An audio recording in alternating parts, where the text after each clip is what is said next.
Então, pessoal, a atividade da página 190 é para a gente avaliar as fábulas que estão na página 189, tá ok? Ó, a raposa e as uvas. Então, tem as 3 versões e a gente vai analisar essas 3 fábulas. Então, aqui, critérios de revisão e avaliação da fábula. Então, quando a gente vai ler e vai escrever uma fábula, a gente tem que analisar o que ela tem e o que ela precisa ter para a gente poder escrever. No final desse projeto, vocês vão estar produzindo uma fábula escrita também, tá? Então, olha aqui, número 1. A fábula recontada apresenta as finalidades desejadas. As 3 fábulas que nós lemos, elas têm as finalidades, elas trouxeram as características que tem no texto que eu postei para vocês? Essas características, elas apresentam essas características? Sim ou não, mais ou menos.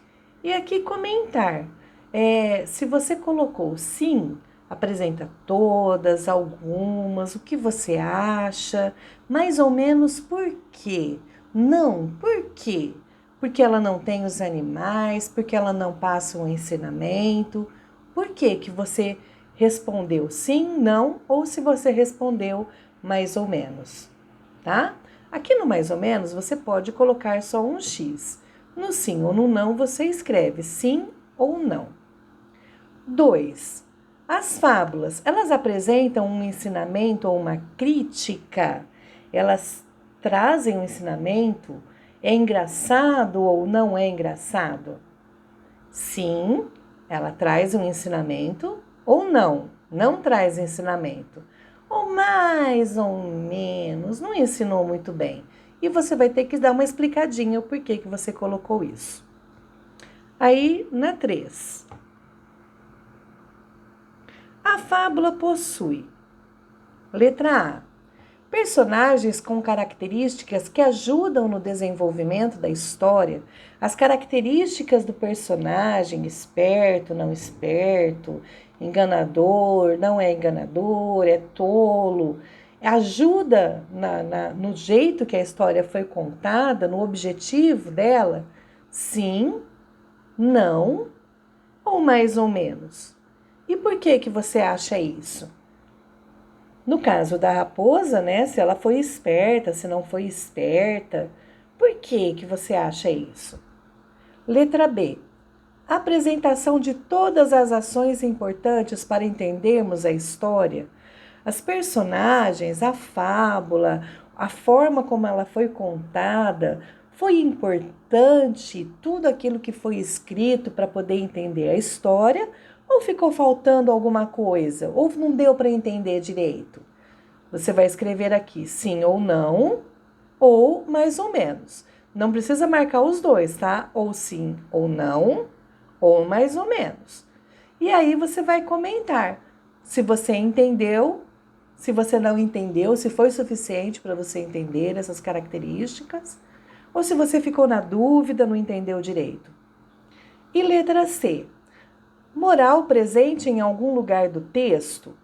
Tem a moral destacada no texto? Sim ou não? Ou mais ou menos? A voz do narrador ou a voz da personagem? Quem que faz, quem que está contando a história e conta a moral? É o personagem ou é o narrador que está falando? O narrador, ele é também um personagem ou não?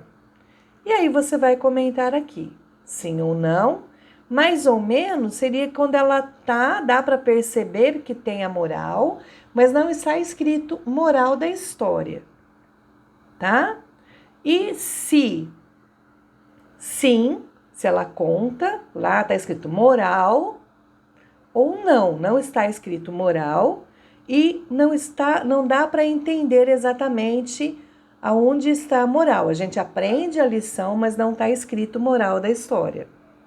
Você vai colocar aqui sim ou não e comentar se sim ou se não. E se mais ou menos, também vai comentar o porquê você achou. Aqui, olha, só voltando um pouquinho. Na fábula, na terceira fábula, nós temos a moral em destaque. Na segunda fala, não tem a moral e não dá para entender aonde que está a moral. Não é? A primeira também. Então, vocês vão analisar essas três e vão escrever lá qual é a que vocês entenderam melhor, qual que tem, qual que não tem, e vão comentar aqui, ok? Espero ter ajudado vocês.